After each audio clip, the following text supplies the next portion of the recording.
আমরা মনুষ্যত্ব হারিয়ে ফেলেছি। আওয়ামী লীগ ঘৃণার রাজনীতি বাংলাদেশে প্রতিষ্ঠা করেছে। এটা শুধু মলমূত্র ছাড়া বাকি সবগুলির উপরে ট্যাক্স দিয়েছে। ঋণের বাজেট, ডলারও নাই, বাংলাদেশে টাকাও নেই। আমরা মনুষ্যত্ব হারিয়ে ফেলেছি। টাকা ছাড়া কিছু নাই। এখন সরকারি কর্মকর্তা দেখেন আর আওয়ামী লীগের সদস্য দেখেন, তাকে তো 80 টুকরা করা হয়েছে। এখন বাকি যারা বাকি আছে তাদের কয় টুকরা হয় দেখতে হবে, অপেক্ষা করেন। কারণ সবাইকে মাসুল দিয়ে পৃথিবীর থেকে বিদায় নিতে হবে। ওয়ালটন ফ্রিজ কিনে অনেকের মতো আপনিও হয়ে যেতে পারেন মিলেনিয়াল। সেরা পণ্যের সেরা অফার।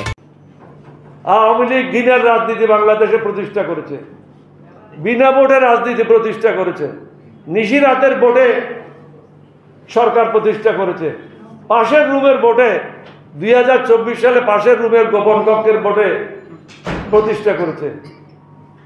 কাকো কেউ কখনো স্বামী ডাকতেছে, কাকো কখনো কি ডাকতেছে, কত কিছু যে ঘটনা ঘটতেছে এগুলি হদিশ রাখা মুশকিল। আপনাদেরকে অনুরোধ করব, ডাই নো ইউর সেলফ, এটা ছাড়া আর কোনো মুক্তি নাই। 2024 সাল একটা ভয়ানক বছর, এটাই সবাই ফোরকাস্ট করতেছে।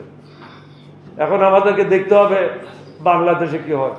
এখন তো সরকার একটা বাজেট দিয়েছে, সবগুলির উপরে ট্যাক্স দিয়েছে।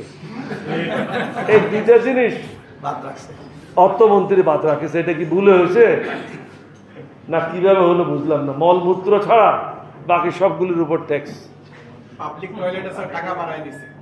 ওটা তো পাবলিক টয়লেট টাকা আছে।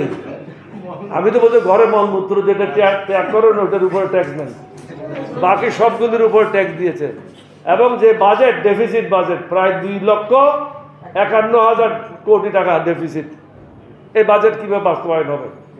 এটা হলো ঋণের বাজেট, ডলারও নাই, বাংলাদেশি টাকাও নেই।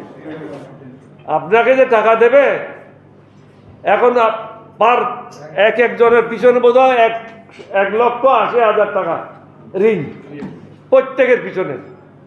এই ঋণ শোধ করার জন্য নতুন ঋণ যদি না নেয়, এই ঋণ শোধ করতে 2062 সাল পর্যন্ত লাগবে যদি ঋণ আর নতুনভাবে না নেয়।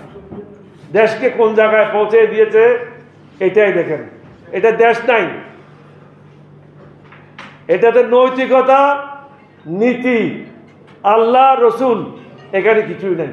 এখানে একমাত্র হলো টাকা পাচার করো, অবৈধভাবে টাকা রোজগার করো, অবৈধভাবে ক্ষমতা দখল করে মানুষের উপর জুলুম নির্যাতন করো।